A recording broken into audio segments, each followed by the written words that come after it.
High participation rates can indicate that students are engaged with the material and are finding it valuable. This can lead to better learning outcomes and higher student satisfaction. However, if participation rates are low, there are ways to increase them back to optimal levels.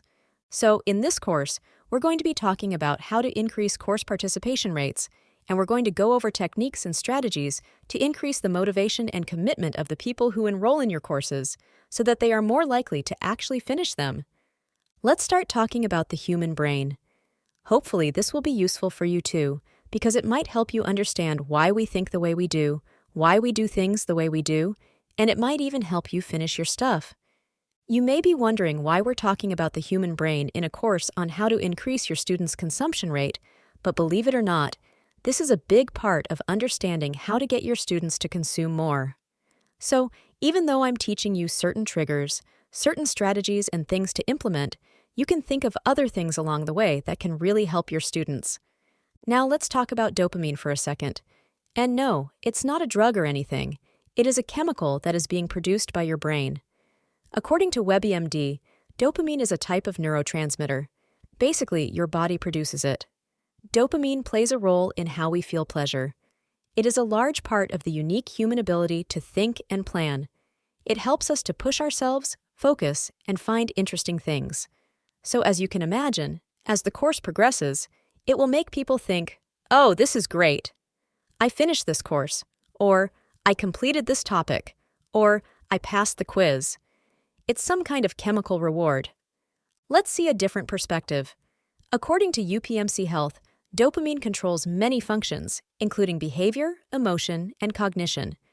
This chemical also communicates with the front part of your brain, which is associated with pleasure and reward. This last sentence is what I'm really getting at, and that's the most important part of this course, that dopamine is produced and associated with pleasure and reward. This will open your eyes as to how it really relates to an online course. So obviously, if you can get people to finish steps 1, 2, and 3, like this course, we can get you to go from video 1 to video 7 and complete it. And guess what? You will feel excited, you will feel like you did something that you normally don't. Because the minority completed the course, but the majority did not. Then you're going to feel great, and that's the chemical reaction of dopamine in your brain.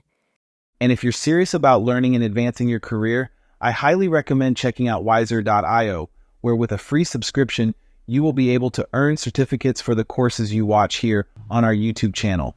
You will also find several premium courses that you can't find anywhere else. Visit wiserr.io today. Related to the course, how can we essentially create triggers? That's where we're going to talk about different triggers in terms of strategies, like the desire trigger, the progress trigger, the human trigger, and many other triggers, and what that looks like in your business. For example, on the site Growth Engineering, one of the articles talks about online learning and gamification. I mention this because most people like to play games, and this is because dopamine triggers are constantly firing, creating positive associations with learning. Dopamine, or feel-good hormone, is released at any time when we are rewarded for a specific action. Gamification focuses on giving learners instant feedback that would otherwise not be available. Through giving virtual rewards for reaching learning objectives, students begin to associate learning with positive emotions, inciting them to try to repeat it.